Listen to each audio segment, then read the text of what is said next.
he was trying to compromise him and make him like fluid.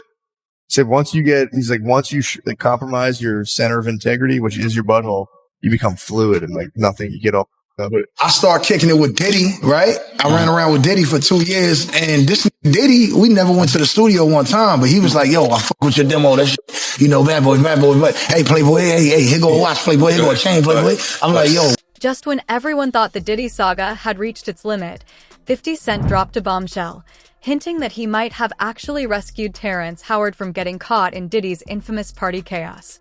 The real shocker came when Terrence finally spoke out. He didn't hold back. He called out several big names in the industry for lacking the courage to resist Diddy's wild scene, exposing how some compromised their self-respect just to stay in the inner circle. Terrence revealed he barely escaped before things spiraled out of control. Now, rumors are swirling that 50 Cent has brought him on board for his explosive new docuseries, promising to air every untold detail. It seems the stage is set to expose the truth, and the big question remains, who actually gave in? All the people that did all those things thinking that there was never going to be a consequence for what they were doing. Get punked out and pimped out by some greater desire. You shouldn't have a greater desire than being a man. There's a lot of things that people do that end up sitting and they can't get over it. And they got to keep getting high, hoping to get it out of their head. You know, but when you lose your man card, that was all the people that went to the puffy parties. That was all the people that did all those things thinking that there was never going to be a consequence for what they were doing. So it's like achieving don't mean anything. If I get all the Nobel Prizes from doing all of this, but in the process, I have to trade out all of my integrity to do it so that they can stay in place. What benefit is that if I lose my integrity? You got to go in as a principal. Puffy invited me. I want to hear your music. So I come over there and I play the music and he's sitting there. Looking at me. So then my assistant was like, you know, he wants to hang out with you next week. And I was like, for what? He's like, I think he's trying to, that's what my assistant said. And I was like, oh, okay. Now I get it. And that's always been my whole thing, and have lost businesses because I off of my name while calling me a liar, then be prepared to stand behind your accusations. Because in the old world, men didn't hide behind anything. When they spoke against someone, they had to speak it with their whole being. And if you're going to speak against me, then use the same courage that it took for me to say those truths. Came in, the first thing I said is the character, Harvey, was it Borden? From fighting, right? The way you would speak, the way you would move. But this is the first time we saw you talking about you leaving Hollywood, Rob. If you want to play this clip, go for it. Terrence Howard here. You made huge headlines when you said after you complete these 15 episodes of Empire, you got to walk away for a while or forever.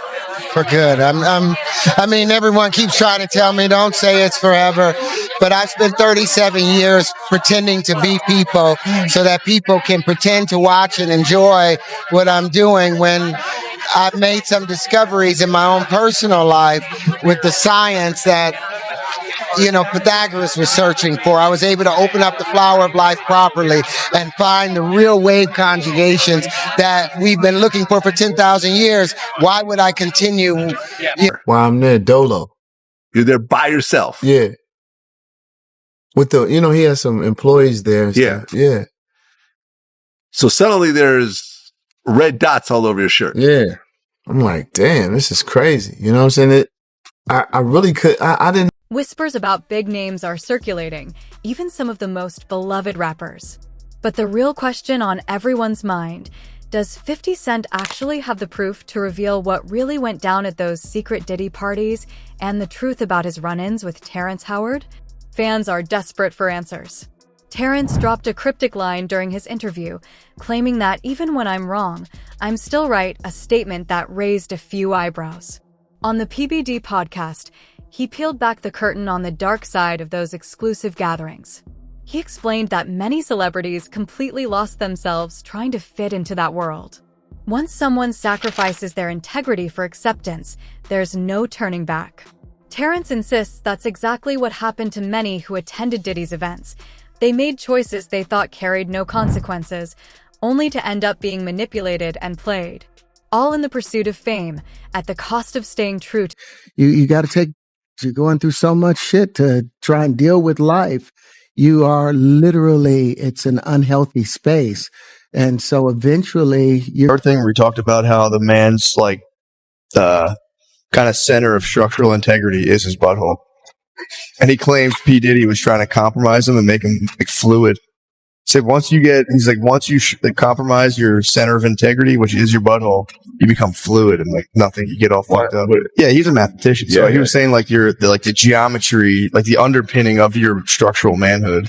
Like the center of gravity, he thinks is your butthole. It's your butthole, and once you, which by the way, I can't prove him wrong. It's something to it, man. Sounds like he's right again. You say it's Terrence Howard, mathematician, hustle and flow. Oh boy, the hustle and flow guy that's now a super. Losing money, battling setbacks, it all piles up, and being trapped in a toxic environment can push anyone to the breaking point. Terrence was blunt. Real men never trade their dignity for anything. He didn't hold back, calling out actors who lose themselves in the pursuit of fame. Cross certain lines, and there's nothing left to stand on. His advice is simple but powerful. Never let go of your integrity. Hold on to it, no matter the cost. That end up sitting and they can't get over it. And they got to keep getting high, hoping to get it out of their head. But when you lose your man card, that was all the people that went to the puffy parties. That was all the people that did all those things thinking that there was never going to be a consequence for what they were doing. So it's like achieving don't mean anything. If I get all the Nobel Prizes from doing all of this, but in the process, I have to trade out all of my integrity to do it so that they can stay in place. What benefit is that if I lose my integrity? You got to go in as a principal. Puffy invited me. I want to hear your music. So I come over there and I play the music, and he's sitting there just looking at me. So then my assistant was like, he wants to hang out with you next week. And I was like, for what? He's like, I think he's trying to f*** you. That's what my assistant said. And I was like, oh. Okay, now I get it. And that's always been my whole thing, and have lost business. When Patrick Bet-David dropped names like Justin Bieber, suggesting even he might have gotten swept up in the chaos, Terrence didn't hold back. He said, you can still see the scars in these people. They're struggling to process what went down. Whether it was from being high, drunk, or feeling extreme pressure, they all gave up something along the way. Terrence stressed that many of them need serious therapy to truly cope. The trauma from those parties doesn't just vanish, it lingers. For some, it triggers a complete breakdown, addiction, depression, and even a loss of self. Fame might shine on the surface, but behind the curtain, the reality is far more dangerous and damaging. Actor Terrence Howard saying that Diddy tried to f him a while ago when they linked up. I'm like, okay, what's the material you want to work on? He's just looking at it. So then my assistant was like, he wants to hang out with you next week. And I was like, for what? He's like, I think he's trying to. Here's my issue with this, whether that's true or false. Now, for the record, I'm a huge fan of Terrence Howard. I think he's one of the GOATs at acting. I done watched everything from The Best Man and Crash all the way to Lackawanna Blues. A lot of y'all never even seen that film. Why you ain't tell this man why he was right there in front of your face when you felt it at this moment? Now, granted, a lot of females that be victims of stuff, whether they're lying or telling the truth, and some of them, when they telling the truth, they want to say it like years later. They kind of explain why they didn't say it when it happened out of like certain fear and certain trauma or whatever. But men ain't got no excuse. Any on earth try to touch me on some home shit, and I'm not home, I'm hetero. My nigga be a problem. You want some weird shit? I'm not waiting years later till you get locked up on some female. That's female. Terrence didn't hold back on calling out how some women in the industry trade their bodies for roles. Sure, they might rake in awards or big paychecks, but in the process, they lose the dream and part of themselves. For him, that price is never worth it. Winning accolades means nothing if you compromise your values. Staying true to your principles is everything. But the story gets darker. Terrence revealed that Diddy once tried to make a move on him. At first, it started innocently enough. Diddy asked for help with acting, but soon the attention shifted toward Terrence's music. That's when his assistant stepped in, sensing danger.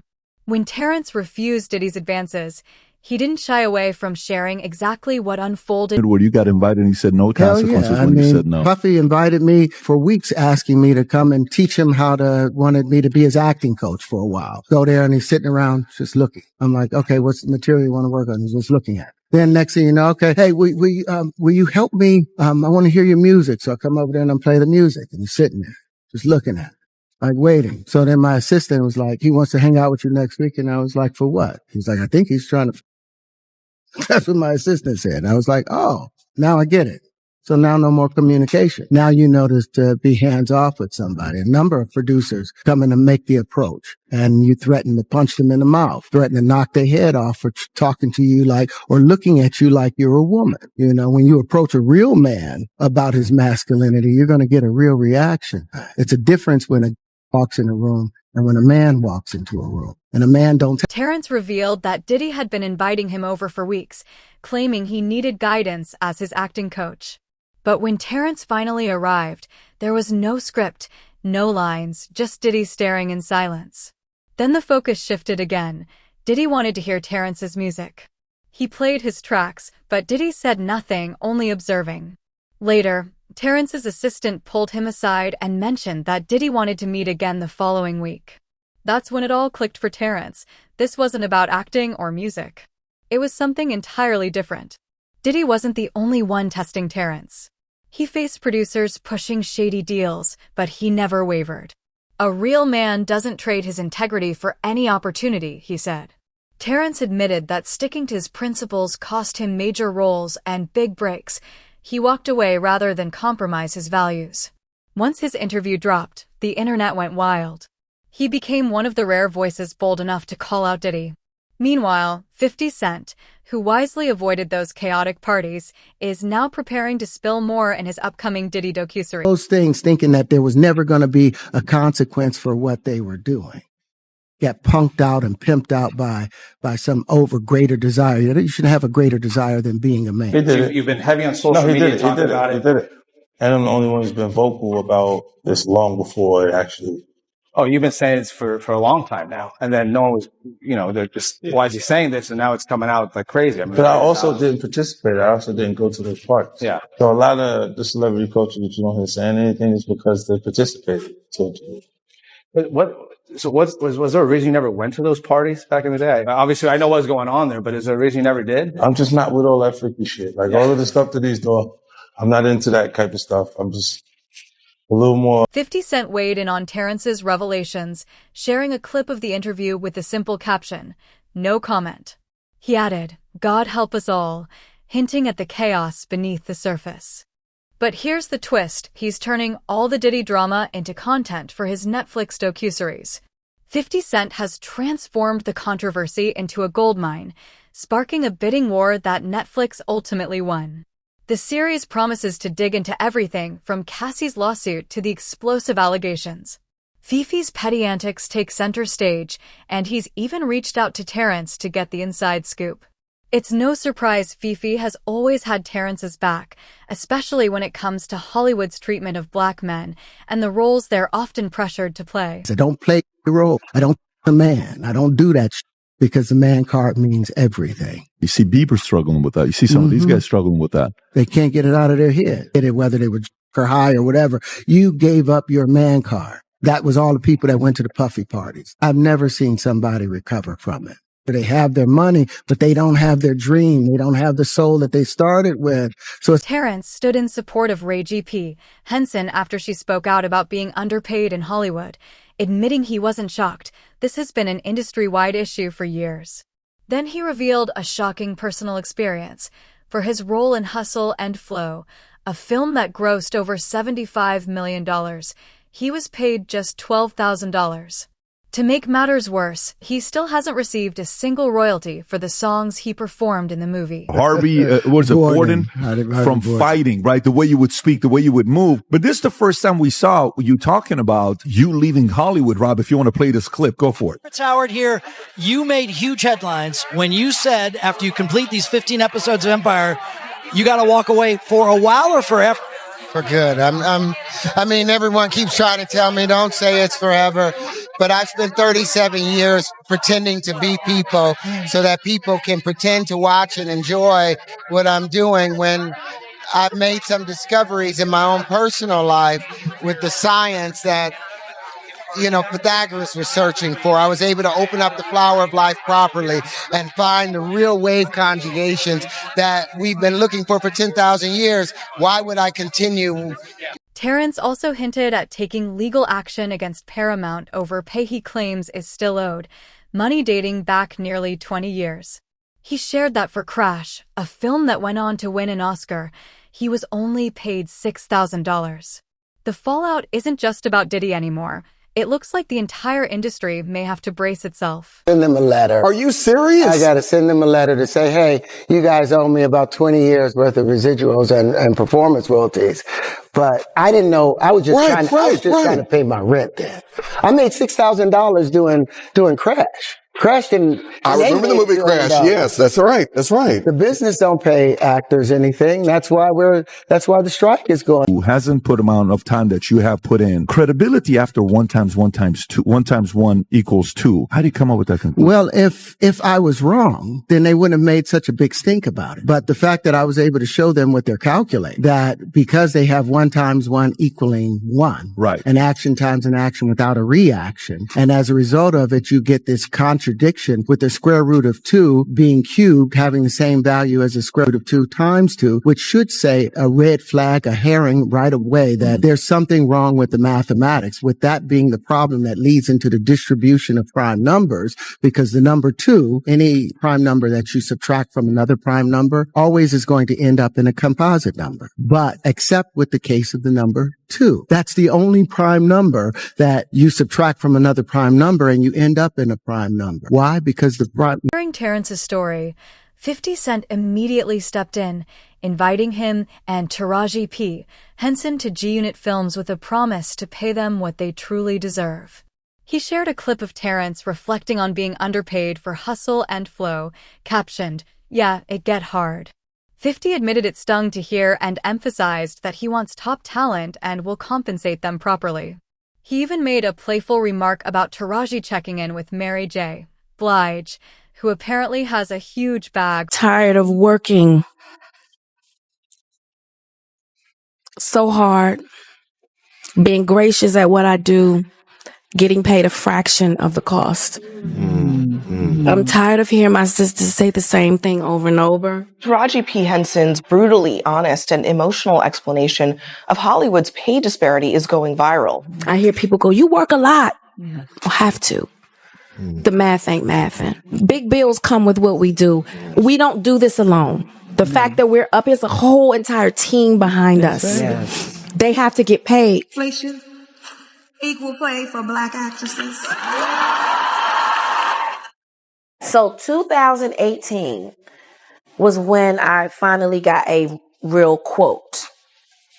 And that is the last time that I haven't gotten a raise since then. And each and every project that I have to fight for that. You still have to fight. I have to fight for that. Yeah. What does that do to you? That's why I'm not excited anymore. It takes all of that away. And I know what other people are getting paid. What do you think that's about? It's about me being a woman and a Black woman. I still don't think that this town... 50 Cent followed up with a personal message, calling on Terrence to reach out so he could finally get the money he deserved, no strings attached. With Terrence now going public about his Diddy experience and the history between Diddy and 50 Cent, the timing couldn't be better. Fans are buzzing, applauding 50, Terrence, and others for speaking their truth. But the burning question remains, who actually gave in to Diddy? Terrence didn't hold back. He revealed that many men in the industry compromised their integrity just to stay in Diddy's inner circle, and whispers of certain names are already circulating. Now, I've had to turn down $50 million 4 times just to protect my integrity and that virgin hole I was telling you about. Right. Because P. Diddy be wanting to party. And you gotta tell him no. You got to tell him no. I did. Off of my name while calling me a liar, then be prepared to stand behind your accusations. Because in the old world, men didn't hide behind anything. When they spoke against someone, they had to speak it with their whole being. And if you're going to speak against me, then use the same courage that it took for me to say those truths. Man to man, eye to eye. Gotta say no to Diddy. If it's new booty in the building, you know he's gonna get it. Don't take your girlfriend to a date. Insiders say 50 Cent is on a mission to name names in his upcoming documentary, and the next person reportedly in his sights is Jay-Z. While Jay-Z has downplayed his closeness to Diddy, the evidence suggests otherwise. Years ago, Diddy referred to Jay as part of his extended family and claimed he'd be the first person he'd call if he got into trouble. That's not just casual industry chatter. That's true ride-or-die loyalty. That he has to be at the group. But we reached out to him, and I told him that this right here was important. Bad Boy celebrating 20 years of hits. And this is extended family. You've been there with me through my ups and downs. From the world of entertainment, there's only one person. Oh, go on. And I call him Sean. That's Jay-Z. We call each other Sean. Okay. Yeah. Nobody else could call me Sean. He's the only person who's Sean approved. There's not a single person that outside of family. That should be outside of my mother. Okay, that should be calling me. Yeah, they should be calling me Sean. Happy birthday to you. Happy birthday, dear friend. Been around with Diddy for 2 years, and this Diddy, we never went to the studio one time, but he was like, yo, I fuck with your demo. That shit, bad boy. But hey, Playboy, hey, here go a watch, Playboy, here go a chain, Playboy. I'm like, yo, we ever gonna rap? Like, nah. I was doing it for 2 years. But the jet leaves at 5. We going to Miami, Playboy. We going to, you know what I'm saying? We going to New York. We in ATL this weekend, Playboy, pop out. And I was going everywhere with Diddy. And then one day, me and Diddy was smoking. He was like, you know what I've been thinking? You belong with Dr. Dre. No, you don't. But so Diddy told me that, and before I went to go fuck with Diddy, I went to go fuck with Suge. And Suge had, at this time, if you remember, he had Eastwood, Crooked Eye, Corrupt, right, and Left Eye. And I felt like, I was young, and I had my whole hood with me. My city was behind me, like Death Row. Right. Why wouldn't you want to be signed to Death Row? It's Pac, it's Snoop, it's Dre, it's Suge. And plus, I didn't give a at that time about nothing. I wanted to do the music, but I was still heavy in the street. Did you and Puff maintain a relationship over the years, or not really? I still got a relationship with Puff. Whenever I talk to him, it's always gonna be the same. He ain't never been nothing to me, but a good person. I've been around Puff for millions of times, and I ain't never seen, none of the shit that people are talking about, but that's just my experience. I don't know what other people experience, if it's true, if it's not true, or whatever. I just know Puff always been good, a good mentor and a good big brother and somebody in hip hop that I looked up to for obvious reasons. Outside of the Cassie situation, which, I think they settled that, right? So he had that. Oh, he settled it quick. Right. So that means that he owned up to whatever it was that they had. Well, just to be fair, I don't want to interrupt you, but settling doesn't mean you own up. I'm not saying own up. I'm saying he took the responsibility to settle something that was in the media that needed to be settled, is what I'm saying. Called freak offs. Very interesting term. I've never witnessed that type of behavior. I don't know the man doing his bedroom or nothing like that. They was rocking together. Yes, he was. So you met Puffy through Jodeci? I met Puff at I think it was Live Aid. That was the name of the concert in New York. And, they were like, yo, Biggie and Puff on the show. I didn't know. I'm on Jodeci wave. You know what I'm saying? I'm really into R&B at this point. I'm, got my roots stuck in R&B. So I'm like, I don't know these guys. You know what I'm saying? So anyway, how I met Puff was Chad Elliott, Dr. Seuss. You know what I'm saying? Great friend of mine, a brother to me. You're hanging out with Diddy in his mansion in Miami, and Homeland Security rushes in while you're there. While I'm there, Dolo. You're there by yourself. Yeah. With he has some employees there. Yeah. Yeah. So suddenly there's red dots all over your shirt. Yeah. I'm like, damn, this is crazy. You know what I'm saying? I really I didn't know what to think.